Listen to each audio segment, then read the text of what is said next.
Hey everyone, I'm here with Tanita Tualla Maddox. Tanita is the National Director for Generational Impact for Young Life and also the author of What Gen Z Really Wants to Know About God. Tanita, welcome. How are you doing? Oh, I'm so glad to be here. Yeah, I'm so glad that you're here. Tanita, tell us briefly what you do. Well, I think first and foremost, I'm a volunteer young life leader. So I'm an active practitioner with high school students. And then I get to do all the things to equip volunteers, staff, our supporters to reach the next generation, introduce them to Jesus Christ and help them grow in their faith. And right now, also looking at our systems in young life and our systems in supervision and how do we update them for our now Gen Z age staff. Yeah. How long have you been on staff? You said volunteer. Does that mean you're not technically on staff, or you are, or what does that mean? I am a volunteer leader on top of being on staff. So I've been on staff for 25 years. Okay. But, being a volunteer is not required in my job description. Right. Which means you work with a local group of kids. Is that what that means as a volunteer? Yeah. So we're a campus-based ministry. So I'm on a team that is assigned to a high school, and I work with kids from that high school. Cool. So just because you're an administrator or whatever that might be doesn't mean you don't know what you're talking about. Right. Yeah, I have real world experience with our young people. That's awesome. Okay, so the title of your book is What Gen Z Really Wants to Know About God. Just kind of give us a real short, just to get us started, explanation of who Gen Z is. I think if you use the birth years of 1997 to 2012, those are very widely accepted birth years. It always gets squishy on the bookends, but 1997 to 2012, you're right in that zone.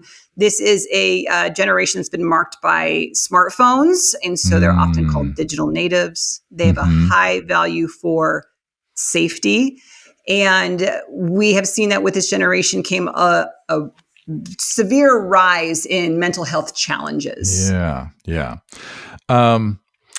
It's interesting as I've gotten older. When I was a young man, high school, college, hearing and thinking about the way old people talked about me, Generation X, those rebels or whatever they were, right? Based on stereotypes, and we've got stereotypes of Gen Z.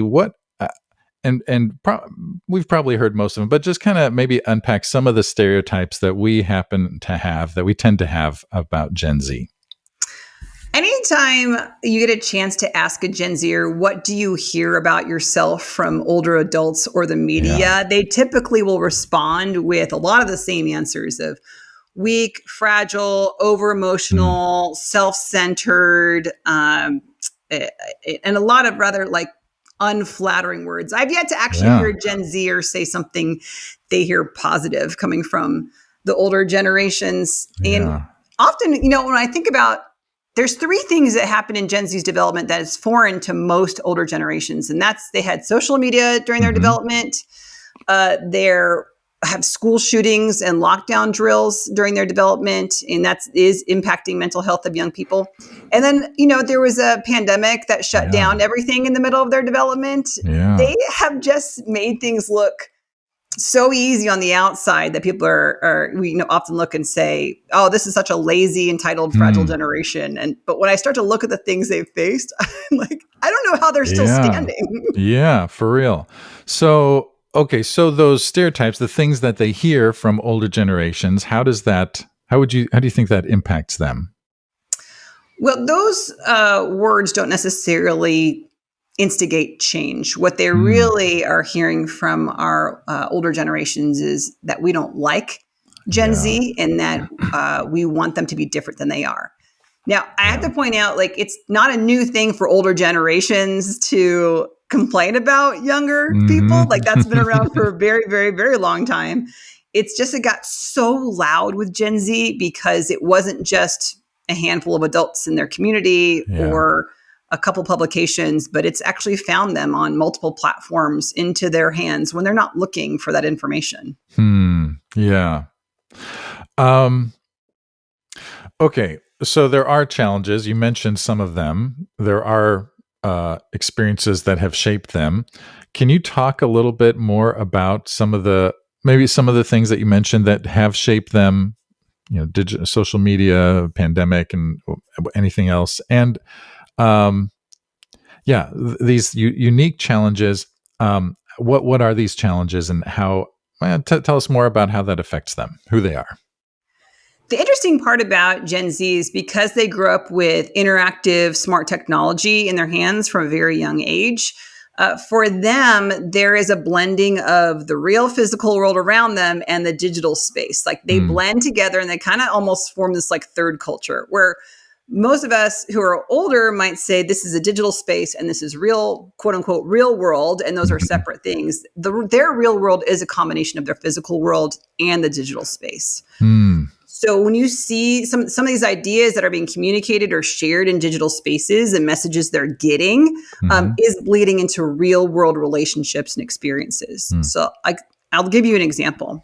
mhm, The digital space really started telling our young people, you're not enough. You're not enough to be loved and you're not enough to be valued. There's always mm. someone smarter, better looking, stronger, more talented, more popular, because they were exposed to everyone who's interested in the same things as them Yeah. around the world. Like around the world was their Mm, exposure. mhm. And then they were in this system that was really quantifying their value and their lovability with likes and Mm, comments and shares and those things. That combination started to really impress upon our young people like, you are not enough. Like, you need yeah. more to be enough. Mm, That, while that was in the digital space, it really bled into their real world. So yeah. when our young people talk about being under a lot of pressure or worried that they're not enough for something or someone, that was a message that was cultivated in the digital space, but then bled Mm, into their real life because they're not just comparing themselves to their friends in their school or another person with a similar job in their department. They're comparing mhm. themselves to everyone around the world. Wow. Comparing themselves to everybody around the world. Yeah, that's that's something I never thought about ever. Um, what then? Well, let's see. Um, what are the mistakes then that we make, older generations? And I'm thinking particularly of the church. What mistakes do we tend to make when it comes to caring for, or reaching out to, or engaging with Generation Z?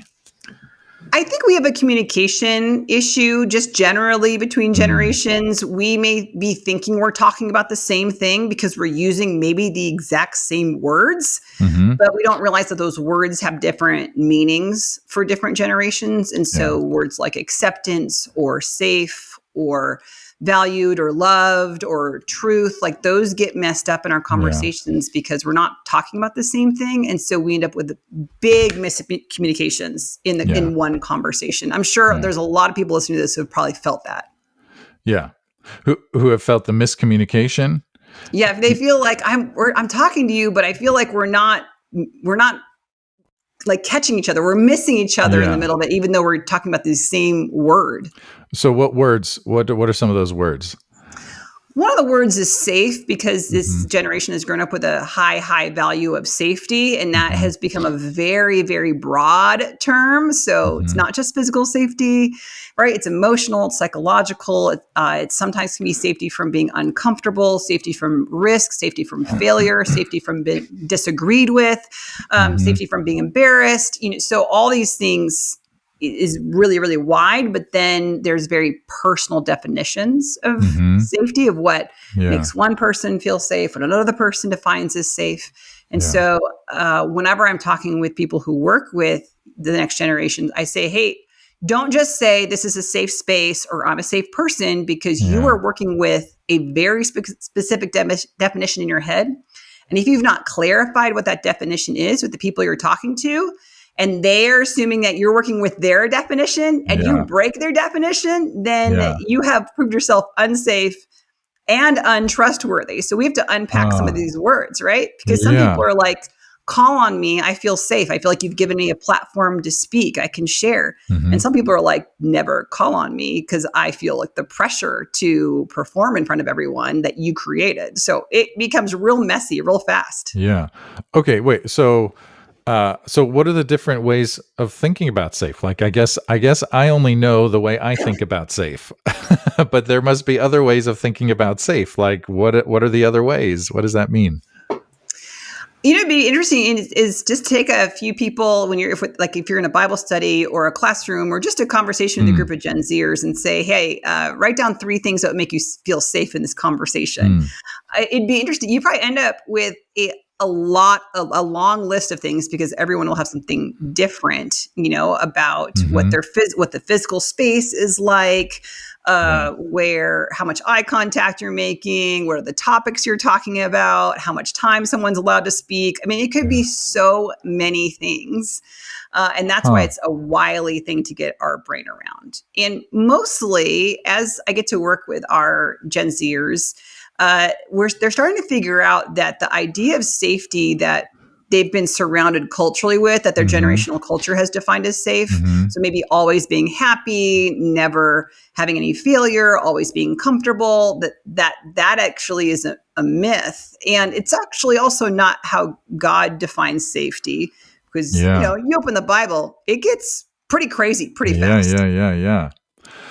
I remember you in the book. You mentioned the story from *The Lion, the Witch, and the Wardrobe*, where Mr. Beaver says, about Aslan, he's not safe. He's a king, or he's a lion. What do you think?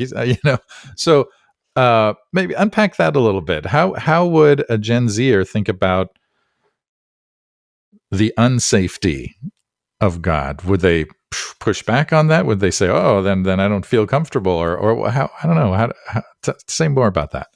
Well, it's more looking at how does God define safety? Because if safety is good and God is good, then there's got to hmm be an aspect of God that's safe. The Yeah. reason that quote of God being good but not safe is confusing, or at least is it's worthy of a conversation, Uh-huh. is because Gen Z would see safe as equating as good and good as equating as safe. So if you say he's not safe, but say he's good, you Yeah. didn't actually answer the question. You disrupted you disrupted that. Yeah. Invited a whole new world of tension to these two values Mm. that are now in conflict with one another. So I like to go, okay, well, if safety is good and God is good, then how does God define what being safe Mm. is? Mhm. And one of my favorite places to go is Jesus inviting Peter to walk onto the water and outside of Yeah. a boat, Yeah. because everything logically says you should stay in a boat when you're in the sea, and if there's high Yeah. winds, stay in the boat. That's the Yeah. safest place. Turns out that being with Jesus was actually the safest place in that Yeah. in that setting. Yeah. Yeah. Okay. So that helps. And I'm just curious, do you have any stories of interactions with kids about what it means to be safe, since, you work with kids directly as well? Yeah, anything you can share with us? Yeah, one of the examples that we do is, we in what we call our young life clubs. These are our Mhm. gatherings of kids where we have fun activities and adventure, and then we have a short gospel message. Mhm. Well, we do our best to every few weeks say, hey, this is a space for big conversations. Mm. We're going to talk about things that you may or may not disagree with, and you may or may not be comfortable with some of the topics. But whatever you believe and wherever you land, we'll treat you with love and respect in this room. Yeah. So that's one way. We don't never actually use the word Mm. safe as we're Mm. defining that, but we Mhm. are setting up a setting to say, you don't have to agree. Mhm. This isn't always a comfortable thing to talk about Yeah. for Yeah. everyone. But you don't have to believe in order to be in this room with Yeah. us. And so Yeah. that's Yeah. one way we kind of set the stage for our young people to know what they're getting into. That's great. That's great. Okay, so now let's shift to church in general. Church is different than Young Life, right? I was a Young Life kid when I was in high school, and then I did 1 year as a volunteer, and that was really fun. But so I have a little bit of experience with Young Life, but it was different from youth group. Where youth group was maybe a little more, well, churchy, for lack of a better word. Still fun, still loved it. maybe the whole thing was a little bit more focused on, spiritual things, and not that Young Life isn't, but it's anyway. So you know what I'm saying. I feel like you're like, I don't want to dig myself I into a know hole. I'm really struggling here. No, not really. But what I am trying to ask is, okay, so then how can churches be places that kids, Gen Z, will consider safe? What are some things? Maybe what are some mistakes that we make, and then what can we do about that? I would start by asking your young people, like pull them together and start asking them questions of what makes this a space that you want to walk into. Is there things about this environment that you don't want to invite friends, and why? And really hear from them so they can also kind of create that space with us. I think the big thing that's happening, and it really was part of the impetus of this book, was realizing that as I was sharing the gospel and talking about spiritual matters, I was answering questions that kids were not asking, and I was ignoring the ones they were. And the truth is the gospel does answer their questions. The incarnation, the cross and resurrection, what sin is, like all these aspects of our theology and doctrine actually do address what they're asking, but I had not made the concrete connection between those two things. And so what I was talking about was feeling very irrelevant to our young people and the world that they were navigating. Feeling very irrelevant. So just say more about that. You felt irrelevant. Yeah, expand on that a little bit. Well, so one of the things we talk about, right, is the incarnation, that Jesus is both 100% God and 100% human. Okay, yeah. That's critical. That's a linchpin in our theology. Like, we are celebrating Christmas this season, right? Emmanuel, God with us. Yeah. Now, what the mistake I was making, I would say, is that that's a really important piece of theology and a portion of doctrine for young people to know in order to move forward. However, they would, kind of shrug and go, so what? Like, how does that impact my life? How does that address the challenges that I'm facing? How does that make me know that God sees where I am and what I'm dealing with and what's happening in the world? How does it, when I walk out of this room, change any way that I'm navigating the world or seeing myself? Yeah. And so it's been a lot of the extra work of saying, okay, so how does the incarnation answer the experiences and values and questions that our young people have? What did you come up with? You like the little cliffhanger right there. Right. Yeah. It's so beautiful. I mean, one of the ways is we have a generation that struggles with trust of institutions, trust of power, trust in relationships. And the incarnation actually brings God to a place of trustworthiness for our Gen Zers, because he actually has experienced things that they have experienced. Now, he didn't have a smartphone, right? He didn't have an Uber, but he experienced abandonment. He experienced public shame. He experienced being a subject of injustice. He experienced being betrayed, as well as joy and friendship and sharing meals, having a disagreement with his mother, like all these things that were very common to humans. Jesus experienced. And in that way, we can start to say, do you see, you can trust God. God has experienced the things you're experiencing. Yeah. That's great. I love that. Thank you for helping us give an answer we can write down on our worksheet. Okay, next time we talk to a kid. No. Okay, so you mentioned trust then. And you talk about, in the book, you talk about safety and you talk about trust as kind of two different things. They seem pretty related, but what's the difference between safety and trust? And all these questions in the book are like hyper related. I mean, they overlap with one another a lot. Yeah. But trust, I would say this: trust is something that Gen Z realize is very valuable, so they're not giving it away quickly. Right? They're not those of us who were grown up with, respect your elders, and that kind of meant trusting powers and institutions, authorities. If someone had education and age on us, that we were to trust them. They knew what they were talking about. Yeah. Gen Z has not been taught those things. Gen Z has actually been more exposed to the corruption of those things, of power and authority and age and institutions. So they have decided generally as a generation, like overarching, right? Sure. Generally saying, hey, my trust is worth something. You should prove that you are worthy of it before I give it to you. And I actually appreciate that a little bit, their discernment and their discretion to realize that trust is actually valuable. So that's something that would say, hey, it's something I give away. Safety is something they're trying to receive.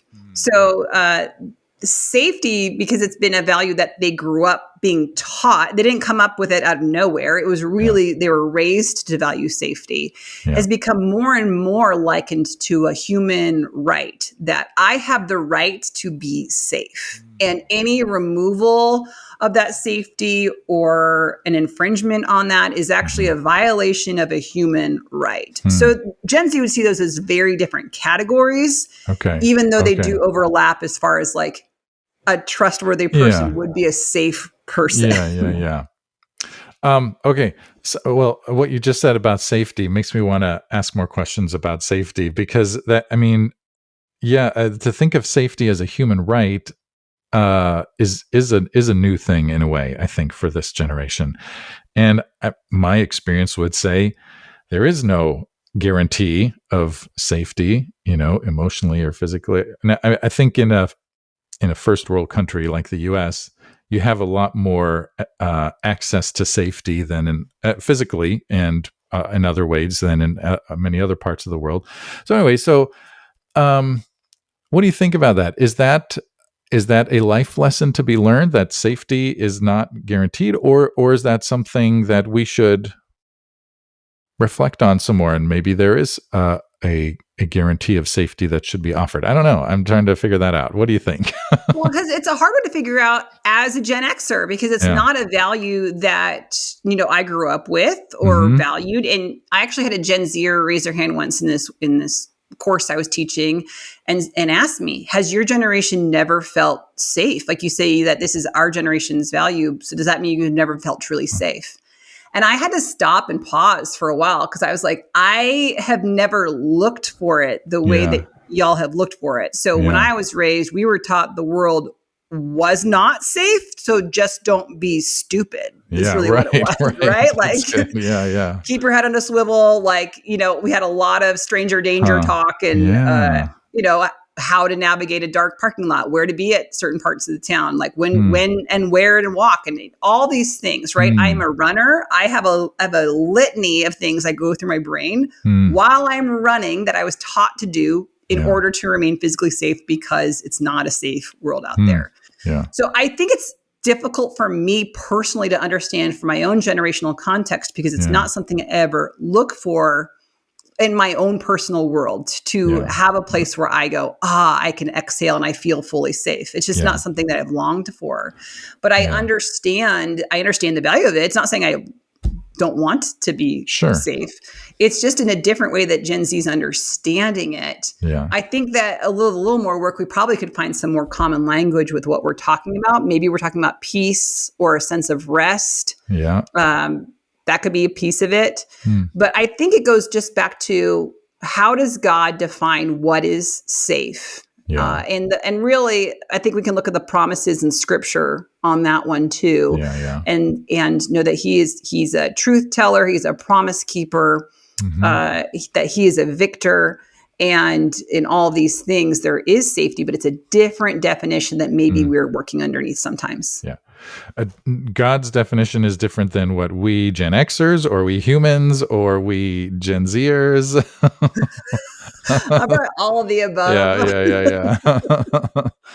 It's so interesting. Anyway, to think that there's all these different. I never even really thought about that. That there's all these different ways of thinking about safety. And so as so I'm a pastor, leaders in a church. That is something to be aware of. At least start there. Okay, be aware of younger generations think of certain concepts like safety differently than I do, and that's not to be judged. I'm watching Ted Lasso right now, and I'd never watched it. I'm in season 3 now, so I've been watching it for a couple of months.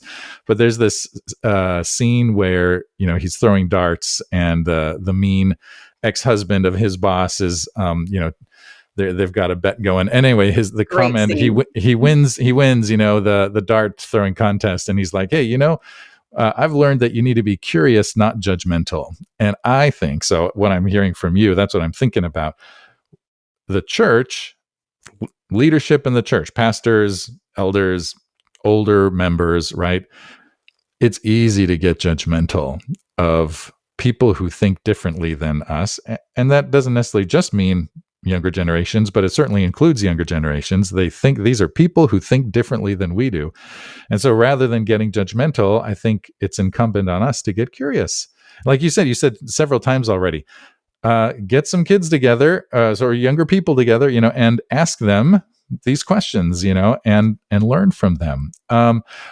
Any thoughts or tips or advice on learning from Gen Zers?